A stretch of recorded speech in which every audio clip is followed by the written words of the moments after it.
Welcome po again dito sa YouTube channel ng Malago Forum. Sa video nito, gusto ko pong share sa inyo ang isang bago pong notice na inilabas ng Japanese Embassy sa Pilipinas po related po sa pag-apply ng multiple entry visa. Actually, this is a good news po lalo na sa mga nag-a-apply lagi ng multiple entry visa dahil yung binibigay nilang 30 days lamang na period of stay ay babaguhin nila at ito ay gagawin na nilang 90 days. Yes po, narinig nyo po, 90 days po, 3 times po siya, 3 times po ang hinaba nito. Dahil sa pagbabagong ito, mas may chance na kayo makapag-stay sa Japan ng matagal kung nanaisin nyo kapag may hawak na po kayong multiple entry visa. So, ano po ba ang pagbabagong ito? Para po sa detalye, pati na din po ang mga requirements sa pag-apply at kung sino ang eligible na mag-apply po nito, panoorin nyo po ang video nito until the end para po magkaroon kayo ng idea. So, tulad po ng nasabi ko na po kanina, naglabas po ng notice ng Japanese Embassy sa Pilipinas po sa kanilang official website tungkol po sa gagawin nilang pagbabago sa application ng multiple entry visa. At ito po ay sisimulan nila sa darating na June 10 po this year 2024. Ulitin ko po, June 10 po this year ang start ng implementation nito. Kaya kung mag-apply kayo ng multiple entry visa sa ngayon at maaprubahan nila, maaaring mabigyan po kayo agad ng 90 days period of stay ng tuloy-tuloy po kada pasok po ninyo ng Japan.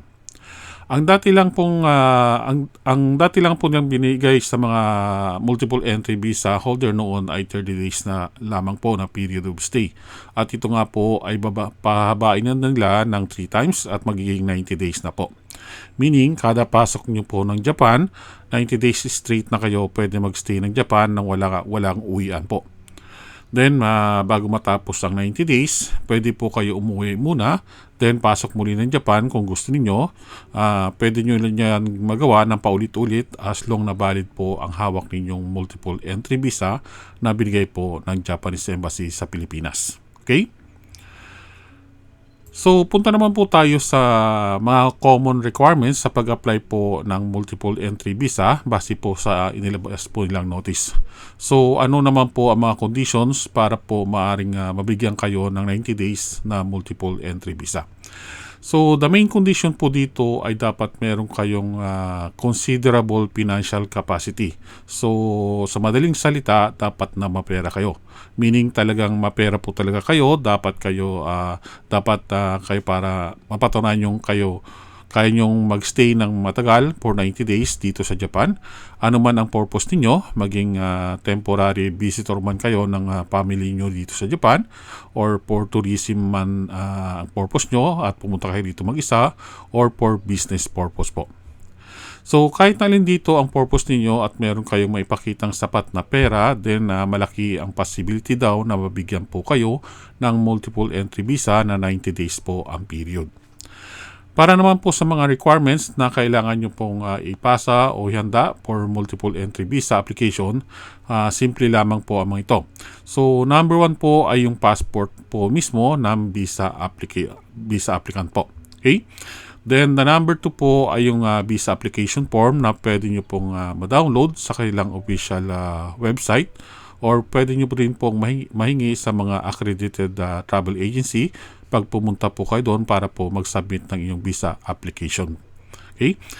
Then, number 3 po ay ang request for multiple entry visa form. Then, ayan po, kailangan nyo lang pong check yung mga items na nararapat po sa inyo. Then, yung form, maaari nyo pong ma-download din po yan sa official website po nila or mahingi po doon sa mga accredited agency kung saan po kayo magpapasa nga po ng inyong application form. Then, number 4 po ay marriage certificate kung kayo po ay kasal. Then, number 5 po ay yung itinerary or schedule nyo sa pagpasok po ng Japan. So, yan po ang mga common requirements na dapat nyo pong ihanda or i-prepare po para po makapag-apply kayo ng multiple entry visa papasok po ng Japan. Okay? Then next po, next naman po nating pag-usapan ay yung mga documents na dapat pong ihanda at ipasa bilang siyang magpapatunay po na talagang mapera kayo or meron kayong, yun nga, may ipakita nyo po sa kanila na may sapat kayong pera para matustusan po yung mga gastusin ninyo pagpasok po dito sa Japan. So number one na document na pwede nyong maipakita is yung bank certificate na dapat ay meron kayong maipakitang merong normal transaction na pumapasok nga po sa inyong bangko na nangyayari at hindi lang po basta-basta nilagyan ng pera ng inyong sponsor. So check po nila yan kung talagang merong common transaction na pumapasok ng pera sa inyong bank account at hindi lamang po basta isahan lang na nagkaroon kayo ng pera. Okay? Then number 2 po ay yung mga documents of your taxes na galing po ng BIR or tax agency bilang patunay din po na meron kayong business kung self-employed kayo or isang businessman. Need din po magpasa ng mga business permit kung kinakailangan para nga yun nga mapatunayan yung meron talaga kayong business tulad po ng mga nakasulat po dito sa notice po nila. So, para sa detalye nitong number 1, 2, 3, basahin nyo lamang po ang details tungkol dito para malaman nyo yung complete list ng mga documents na dapat nyo pong maipakita bilang patunay na talagang may pera kayo at kaya nyo pong matustusan yung mga gastusin or expenses na maaring yun nga dapat nyong bayaran kapag kayo ay papasok na po ng Japan.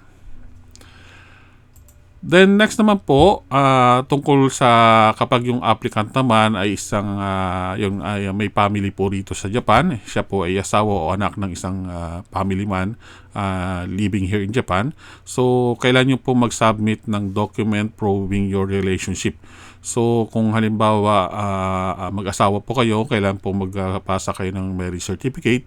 Then kung halimbawa anak po siya at kayong ama o nanay na sponsor niya, so kailangan magpakita yung applicant ng birth certificate. Okay? Then, sa pagbabago pong ginawa nilang ito sa multiple entry visa policy, nangangahulugan ba ito na malapit na bang magkaroon ng no visa entry ang Japan para po sa mga Pilipino? So, in my own opinion lamang po, I think it's getting near po. Ang reason po dito ay dahil nga sa pataas po ng pataas sa ngayon ang bilang ng mga Pinoy tourist po na pumapasok dito sa Japan. So monthly po yan mula nitong year 2024 po, after the pandemic po, talagang tumataas yung bilang ng mga Pilipino na pumapasok po dito sa Japan, short-term visa man o mga tourist. So nalalaman na din po ng Japan Immigration na dumarami nga po yung can afford ng mga Pinoy para mag-tour sa bansa nila. At para maging madali ang pagpasok ng mga ganitong kababayan nating tourist po, malaki ang possibility na isagawa din nila yung no visa entry po para sa Pilipinas. So as long na gumanda ang record ng mga Pinoy dito sa Japan, hindi na masasabit sa mga illegal activity at mga crimes, maaaring magkatuto po ito sa madaling panahon. So nasa sa atin na po talaga kung maisasakatuparan po ito o hindi. Okay? Then, next po, para naman po sa mga kailangang documents and forms para sa multiple entry visa application na dinidiscuss ko nga po dito. Kung nais nyo pong ma-download ang mga forms na ito, pakibasa po yung description sa baba sa video nito. Then, click nyo na lamang po ang mga links para po ma-download nyo yung mga form na nilagay ko po dyan. So, pag nag-download nyo, sulatan nyo na lamang po at ipasa sa mga accredited agency kung saan po kayo mag-apply ng iyong visa. Okay? So that's it po. Please share this information sa mga kakilala nyo para maging aware din po sila sa pagbabagong ito tungkol po sa multiple entry visa application po. So kung nais nilang mag-apply ng visa nito, maaaring gawin nilang guide ang video nito. So maraming po salamat sa inyong pakikinig.